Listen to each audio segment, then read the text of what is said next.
안녕하세요. 저는 부산에 사는 35세 남자이고 회사원입니다. 결혼 2년 차이고 아내는 공인중개사입니다. 저만 몰랐던 아내에 대한 기막힌 사연 시작하겠습니다. 아내는 저보다 6살 연하였고 귀엽고 착한 여자였습니다. 친구의 소개로 만났습니다. 친구가 신혼집을 사면서 너무 친절하고 똑똑하신 소장님이라며 입이 마르게 칭찬을 하더니만 제게 소개팅을 해주더군요. 대학 때 공인중개사 자격증을 취득한 뒤 졸업을 하고 바로 사무실을 차려서 중개를 시작했다더군요.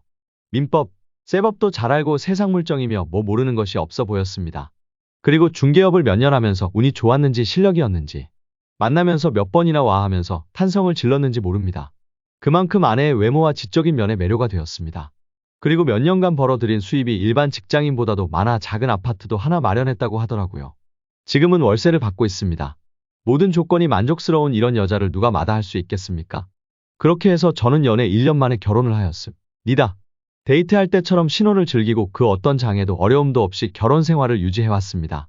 저는 더없이 아내가 사랑스러웠고 편안했으며 많이 의지했었습니다. 아내는 봄에 신부가 되고 싶다고 해서 노란 개나리가 피는 봄에 결혼했고 여름에 태어난 저의 생일을 결혼 후 두 번째 맞이한 날이었습니다. 근사한 레스토랑에서 생일 축하 겸 저녁을 먹을 때였어요. 따르릉 아내의 폰이 시끄럽게 울려대더군요. 처음에는 아내가 끄는 듯 하더니만 또 전화가 오니까 잠깐만 손님인데 전화 받고 올게. 하면서 식당 밖으로 나갔습니다. 좀 오래다 싶을 정도로 안 들어오길래 아내를 찾으러 밖으로 나갔습니다. 아내가 울그락불그락하며 식당 쪽으로 걸어오더군요. 무슨 일이야? 아니 물건 하나 구해달라고 했는데 마음에 안 드나 봐. 어서 들어가요. 온갖 감정이 다 섞인 표정을 한 아내가 찝찝해 보였지만 업무상의 스트레스 이려거니 하면서 넘겼습니다. 그리고 그날 밤이었습니다. 허전한 느낌에 잠에서 깨어 아내가 보이지 않자 찾아다니다가 작은 방에서 전화를 붙잡고 누구랑 신경전을 벌이고 있는 아내를 발견했습니다. 이제 그만하세요. 다 끝난 일이잖아요. 앞으로 전화 안 받을 거예요. 아내가 전화를 끊고 화를 내며 방문을 열고 나왔습니다. 어머, 여보, 자기 여기서 뭐해? 잠이 안 와서? 혹시 남자 생겼어? 아니야. 그게 무슨 소리야. 요즘 이상하잖아. 그냥 다른 일인데 일적인 거니까 오해하지 마. 그날 이후 저와 아내의 사이는 급격히 냉랭해졌습니다. 그러던 어느 날 저는 전화 한 통을 받게 되었습니다. 그리고 전화의 주인공을 만나러 나갔습니다. 40대 중반의 단아한 모습의 중년 부인이었습니다. 안녕하세요. 저는 강선호 씨 와이프 정소영이에요. 따뜻한 커피 한 잔 주문하고 별다른 인사도 없이 말을 이어나갔습니다.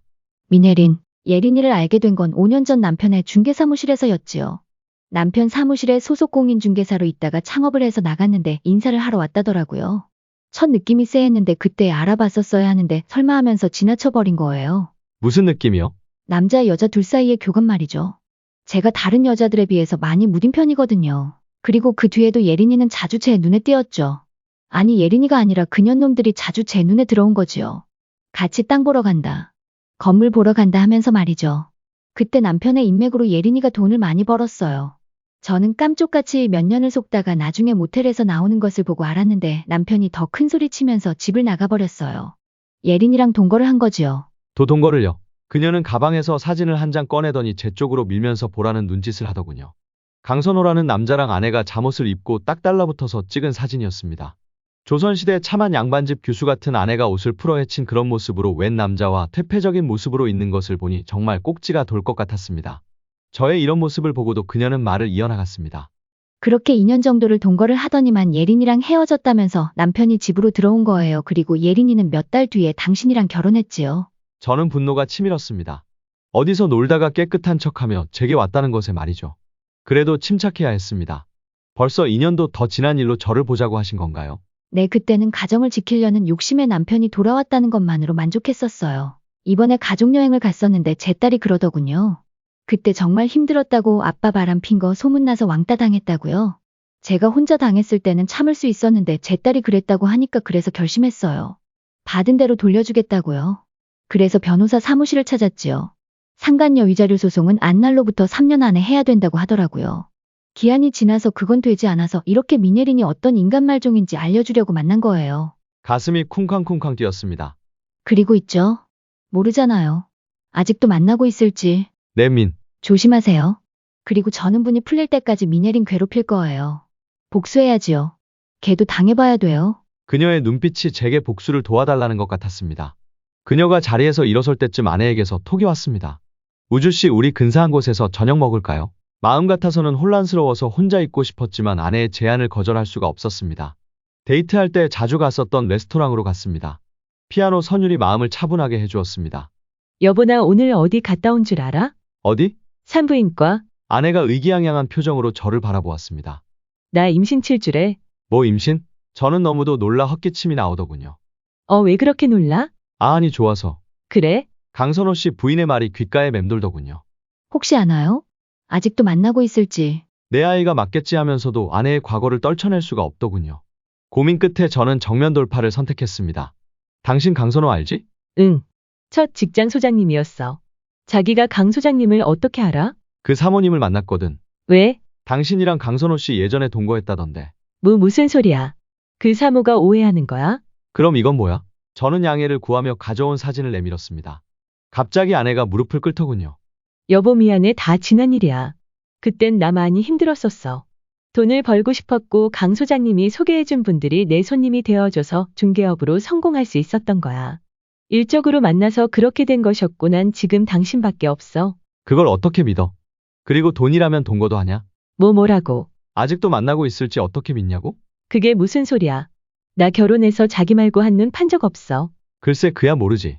동거까지 해놓고는 처녀인 척 한 당신인데 말야. 그건 잘못했지만 결혼 전 일이고 결혼 후엔 난 깨끗해. 맹세할 수 있어. 그 맹세가 무슨 소용이 있어?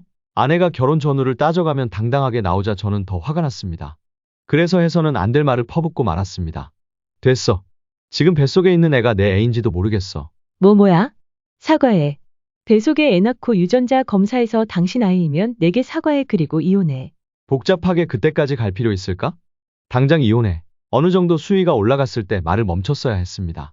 그렇게 갈 때까지 가버린 저희는 끝내 이혼을 했고 승리자 없이 패배자만 존재하게 되었습니다. 제가 해온 신혼집에서 아내가 짐을 빼서 아내가 월세 준 아파트로 나가더군요. 그날 밤 정소영 씨에게서 연락이 왔습니다. 이혼 축하해요. 이제 속이 후련하네요. 제 복수를 대신해줘서 말이에요. 그렇습니다. 저는 뭔가에 홀려 정소영의 아바타가 되어 그녀의 복수를 하기 위해 제 행복을 깼는지도 모릅니다. 그런데 1년이 지나서도 아내 미예린에서는 연락이 없었습니다. 무슨 일이 있는 걸까요? 지금은 옳고 그름을 판단할 수는 없지만 시간이 정답을 말해줄 것입니다. 아내의 과거를 알고 난 뒤 홧김에 이혼한 제 사연 여기서 마치겠습니다. 시청해주셔서 감사합니다.